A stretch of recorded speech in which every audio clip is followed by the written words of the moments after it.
Hey everybody, my name is Sammy and today I'm going to be answering questions that you guys sent me from Instagram. Which, by the way, if you're not following me on Instagram, make sure you go search me. It's just at SameryMorrisTKD. Okay, so let's go ahead and look up the questions. First up is by _Shujuku_. What motivated you to start Taekwondo? I'm just going to give the simple answer. What motivated me to start Taekwondo is that I didn't really have a choice. My parents owned a martial arts studio before I was born. Like 6 years before I was born, they created a martial arts school in Peru. So pretty much I grew up in it. I didn't have a choice. I just grew up knowing I was gonna go to class and that was it. No discussion. Next question is from Bits and Pixels. Biggest challenge as a Taekwondo practitioner? I would say my biggest challenge would be injuries, just because I hate being injured because then I can't do everything that I want to do. I was pretty good about not getting seriously injured for a while until in 2015 I tore 2 of my ankle ligaments, and that was probably the biggest challenge that I had, is figuring out what to do after an injury because I couldn't just go and train like normal. I had to go to physical therapy. So I'd say that was my biggest challenge. Next one is from RedHoodie4444. How would you tell your students/parents if you had to close your martial arts school? Okay, so let's think about this. I own 2 martial arts schools with my family here in Utah, and if we had to just like suddenly close the schools down, oh my god, like I wonder what would have to happen in order for us to close the schools down. And that would be crazy because we've been doing this for like over 30 years, so, oh, that's insane. Okay, I guess if we had to close the schools down, I would definitely reach out to all of our martial arts students way in ahead of time, like as far in advance as I would know. I would want to let them know, and then I would also, this is a hard question. So I'd probably send out an email to all of our students to kind of give them a heads up and let them know. Probably give them some advice so that they can continue their training and recommend them to some other martial arts schools in the area. Oh my god, like that's really hard. That's like how, I mean, we'd want to have like individual talks, just like one-on-one with all of our parents and students, just to make sure they understood like why the reason was why we had to close down. And also just like to help them out. No matter what stage of their martial arts training they're at, they were probably counting on us to like be there to help them through all the steps of their journey. And if we can't be there anymore for whatever reason, I would definitely want to do my part in figuring out how I could best help them. From Reyes_TKD, was it hard to get used to new changes in your life so far? Yes.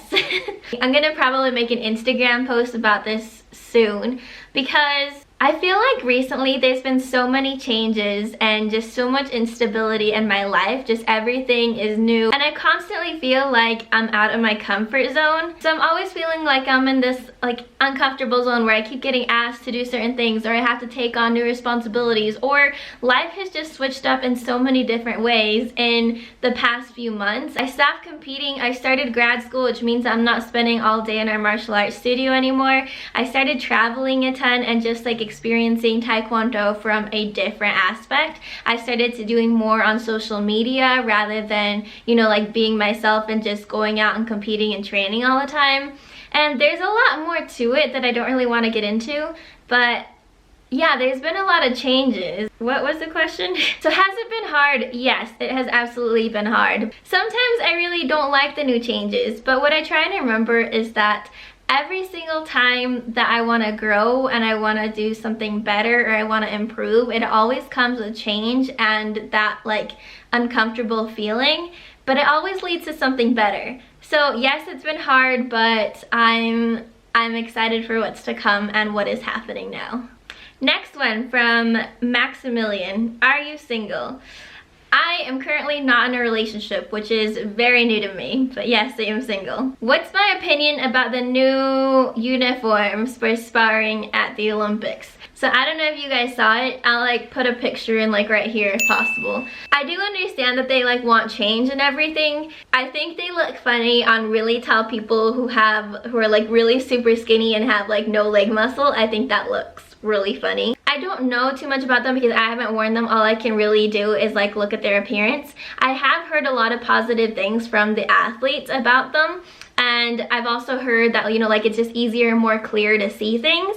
So as far as my opinion, I don't really know enough to give a good opinion. I think it's great that we want to like progress and make changes. I love the uniforms, and as long as they don't become like sexualized or, you know, anything like that, then I'm all for change. All right, next question from Thomas Leto. What's your meal in the morning? Breakfast? So breakfast I like to eat as like a regular meal. I know that's gonna sound silly, but like this morning I had spaghetti for breakfast. Most days I have like whatever was from dinner last night, I'll just have leftovers for breakfast. I don't typically like breakfast foods like pancakes and things like that. I like regular food for breakfast. From Christopher W123, how do you stop caring what people think? Oh my god, this is such a good one. How do you stop caring what people think? I think the best way of how to stop caring about what other people think is number one, to really value what you think. So I don't know in what terms you're kind of talking about, but one of the things that I struggled with when I was competing is other people like watching me, and especially since I was on social media so much, I would always get like direct feedback on the comments, and I would just hear a lot about what people thought about me. And how I stopped kind of caring about that is really, I guess, just defining what I felt and what I thought and what I wanted, and realizing that all these other people, like, they can bring in their opinions and they can tell you whatever they want and what they think, but in the end, so first of all, I'm in control if that affects me or not, because I'm the one who is like reading or listening or taking their advice to heart or not. And number two, I mean, it's so easy for someone to tell you what they think, but they're not the ones actually putting in the effort and doing things and taking the actions that you are. People can tell you what they think all the time, and how you stop caring is really defining what you want and figuring out what you're gonna work for, what you think, what you believe, because I think if you know that and you like truly believe it, then it's a lot easier to just drown out the rest of the noise, because you can't really cancel it out. It'll always be there. From everyone's always going to tell you their own opinions, but you're the one who has the power to kind of just quiet it all out. From @Tina what's it like to own a martial arts studio? So what's it like? It is crazy. Right now it's kind of funny. Right now, as I'm doing this video, my phone is blowing up because I'm getting messages on messages. And like, we have a walkie-talkie app because we do after school pickups, and my phone is just going insane. When you own a martial arts school, there's a million things that are always happening, whether it's classes going on or having to do like administrative stuff, communicating with parents, planning events, going over curriculum. There's a billion different things that you have to do when you're in a when you own a martial arts school. A lot of martial artists decide to open up a martial arts school, but they have no actual training in business or entrepreneurship. So a lot of them think like, oh yeah, I have done martial arts for like X amount of years, I can teach someone, I can run a school. But really, it's so much more than that, and there's so much that you have to learn as an instructor and as a school owner. Through me being a school owner, I know that me and my sisters have always like made a lot of effort to go to other like conferences or seminars or talk to other school owners to keep learning about how to run our school like the best we can, so we can best help everybody. So what's it like is it's a crazy experience, super rewarding, but it is a lot of work. If you want to do it, I would definitely say yes, do it. Just make sure that you prepare, like really prepare. Don't just jump in and say like, I can do it and have no idea what you're doing. Like, really talk to people, do your research, and do it correctly. Next one from Khalilung Noel. Do you ever get inspired to do Taekwondo in the middle of the night, and if so, act on it and go train? So this is really funny because when I was competing and I was always training, this would happen to me all the time. And I had to make a rule where like I didn't watch motivational videos at night, because then I would literally just like not want to go to sleep. I would just want to go and just like work on whatever I saw, or work on like whatever I thought that I could do. Like, I would want to leave bed right there, go to the studio, or even like go in my room, just find some room and start working on that. So yeah, I would say that that's happened many times before. Next one.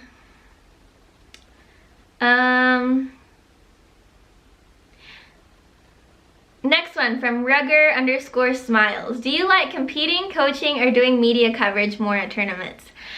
This is also really hard. I'm just struggling with all of your questions, by the way. Do I like competing, coaching? Okay, I'll tell you one first. I do not like coaching. I'm a very impatient person, so sitting in a coach's chair and, you know, like coaching someone to do something but not actually physically being able to do anything about it, I think that's really frustrating to me. So coaching's not my favorite. Competing versus media coverage, that's also really hard. Competing I love because I really like fighting and I really love attention, so both of those things were just like awesome. Doing media coverage I love because this is one of the biggest reasons why I love it, is because number one, I get to promote Taekwondo. Up and coming athletes, or like athletes that really should just be featured and need that media coverage. I love that, and just like creating highlights and telling stories. So I guess right now the answer would be doing the media coverage, just because I see endless possibilities for that right now and like the impact that I could have. For Mara Grayseb, have you ever thought about being a stunt double? Okay, I have thought about it, and I know I do not want to be a stunt double, because if I'm going to be in movies, I want to be like the actress on them, and I want to be doing my stunts. I kind of just want to like have credit for doing everything. I don't want to just like make someone else look cool. From Zumatic, how do you stay motivated when something goes wrong?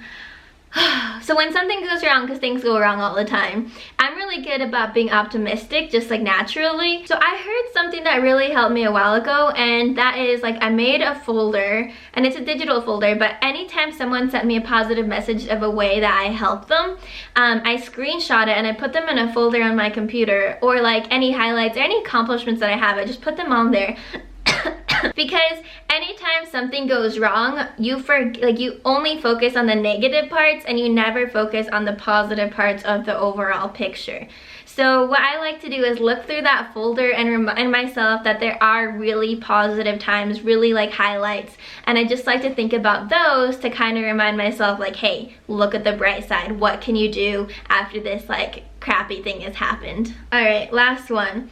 What is your proudest moment as an instructor or coach?